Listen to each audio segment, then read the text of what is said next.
கண்டிப்பா இருக்கும். தளபதி 234 தொகுதியில எங்க நின்னாலும் தளபதி வெற்றி பெறுவார். மாபெரும் வெற்றி.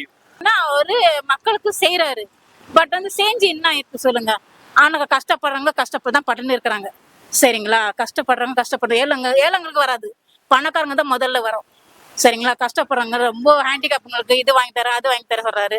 பட் இங்க கிடைக்குது ஒண்ணுமே கிடைக்க மாட்டுது. மேடையில பேசும்போது கொஞ்சம் எமோஷனலே அழுதுட்டாரு. அவரோட ஆதங்கத்தை வெளிப்படுத்துறாரு. அவரு மக்களை வந்து ஊரா போயிட்டு நான் அதான் அவர் ஆட்சிக்கு வந்தாருன்னா போய் ஊரா போயிட்டு பாத்துட்டு வரேன்னு சொல்லிட்டு சொல்றாரு. 30 வருஷமா தளபதி வந்து விலையில்லா விருந்தகம், பயிலகம் எல்லாமே மக்களோட மக்களா நின்றுதான் எல்லாமே பண்ணிட்டு இருக்காரு.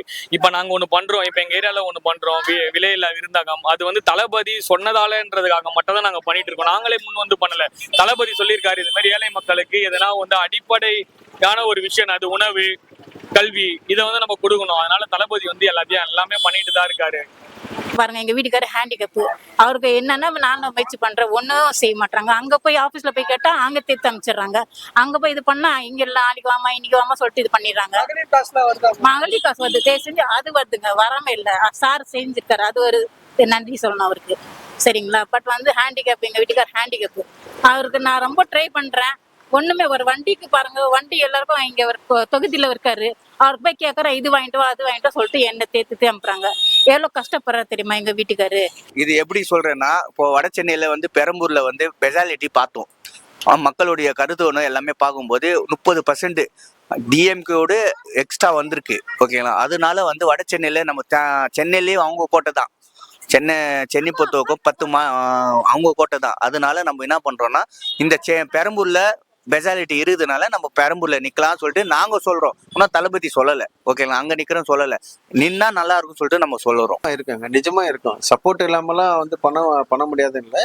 தாராளமா நின்று ஜெயிக்கலாம். நல்லது பண்றோம்னு நினைக்கும் போது ஆட்டோமேட்டிக்கா மக்கள் வந்து ஓட்டு போடுவாங்க.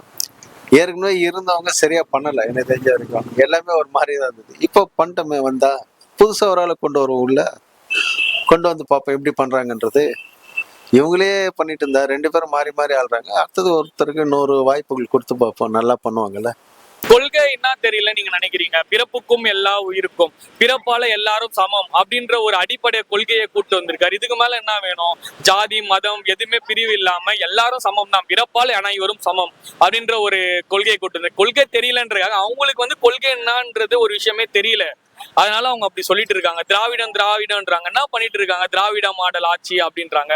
எதுவுமே பண்ணலையே. திராவிடத்துக்காக என்ன போராடி இருக்காங்க அவங்க? என்ன மாசம் 1000 அவங்க 10,000 கோடி 20,000 கோடி லட்சக்கணக்கில் ஊழல் செஞ்சுட்டு அந்த பணத்தை வந்து அவங்க பணத்தை போடுறாங்களா? மக்களோட பணத்தை வந்து அவங்க போடுறாங்க. அது வந்து மக்களுக்காக பண்றதுன்னு அவங்க சொல்ல முடியாது. மக்களோட பணத்தை மக்களுக்கு கொடுக்குறாங்க, அவ்வளவுதான். அவங்க வரி கட்டுற பணத்தை கொடுக்குறாங்க. இப்ப தேவையில்லாம ஒரு 5,000 ரூபாய் போட்டிருக்காங்க. வெறும் 4 லட்சம் கோடி கடன் இருந்த இடத்துல இப்ப 10 லட்சம் கோடி, வெறும் 4 வருஷத்துல 10 லட்சம் கோடி. இவங்க கிட்ட ஆட்சியை விட்டுன்னு வச்சுங்க, தமிழ்நாடு மொத்தமும் அதெல்லாம் கொடுத்துட்டு நம்ம பறி கொடுத்துட்டு போக வேண்டியதான். இதுக்கு மேல அது எதுக்காகனா, இப்ப வந்து அவரு மக்களுடைய பாதுகாப்பு கொடுக்கணும் சொல்லிட்டுதான் பாக்குறேன்னா, இருக்கிற ஆளும் கட்சி வந்து கொடுக்க மாட்டாங்க. அவங்களுக்கு கரெக்டான டைமிங்கு, கரெக்டான இது லெவலுக்கு யாரும் போக மாட்டாங்க. போலீஸ்காரருக்குன்னா 2000 போலீஸ்கார் தான் கொடுக்குறாங்க. இப்போ நீங்களே பார்த்துருப்பீங்க, நான் வண்டி போனா எத்தனை பேர் வராங்க பின்னாலே, பசங்களை வந்து கண்ட்ரோல் பண்ண முடியல. யாரால? போலீஸ்காரர். கேட்டா உங்களை பார்க்க தான் வராங்க சொல்லிட்டு தலைவர் மேல போய் சொல்லிடுறாங்க.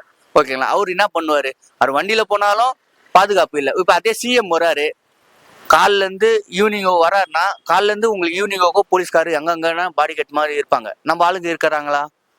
யாருமே கிடையாது. கேட்டா உங்களுக்கு யாருமே நம்மளுக்கு இது இல்லை, உங்களுக்கு 2000 பேர் 1000 பேர் தான் போலீஸ் பாதுகாப்பு கொடுக்க சொல்லியிருக்காங்க.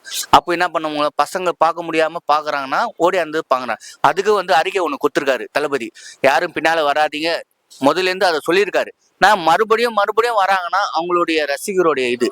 ஓகேங்களா? ஒண்ணுமே இல்ல பிரதர். முதல் மாநாட்டிலேயே சொல்லிட்டாரு, எங்களோட அரசியல் எதிரி வந்து திமுக, கொள்கை எதிரி பிஜேபின்னு தெளிவா தளபதி சொல்லிட்டாரு. நீங்க வந்து இது மாதிரி சொல்லிட்டு நீங்க தான் வந்து அண்டர் கிரவுண்ட்ல வந்து அவர் கூட வந்து கூட்டணி வச்சுட்டு பேசிட்டு இப்ப இருக்கிற எல்லா கட்சியும் சொல்ல போனா இப்ப ஏடிஎம்கே இருக்காங்க, அவங்க எல்லாம் வந்து அவங்க களத்திலேயே இல்ல. இருந்தாலும் சொல்றேன், இப்ப வந்து பிஜேபி எதிர்ப்போம், நாங்க அப்படி பண்ணுவோம் இப்படி பண்ணுவோம் சொல்லிட்டு இப்ப லாஸ்டா பார்த்தா பிஜேபி கூட தான் கூட்டணியில இருக்காங்க. அதனால அதெல்லாம் வந்து இல்ல. தளபதி எப்பயுமே தமிழ்நாட்டுல தனித்துவமா நிப்பாரு. சரி, ஓகே. இப்ப பெரம்பலூர் தொகுதியில சப்போஸ் தளபதி இல்லைன்னா உங்க ஆதரவு இருக்குமா? கண்டிப்பா அவருக்கு இருக்கும். 234 தொகுதியில எந்த தொகுதியில நின்னாலும் தளபதி மாபெரும் வெற்றியை பெறுவார்.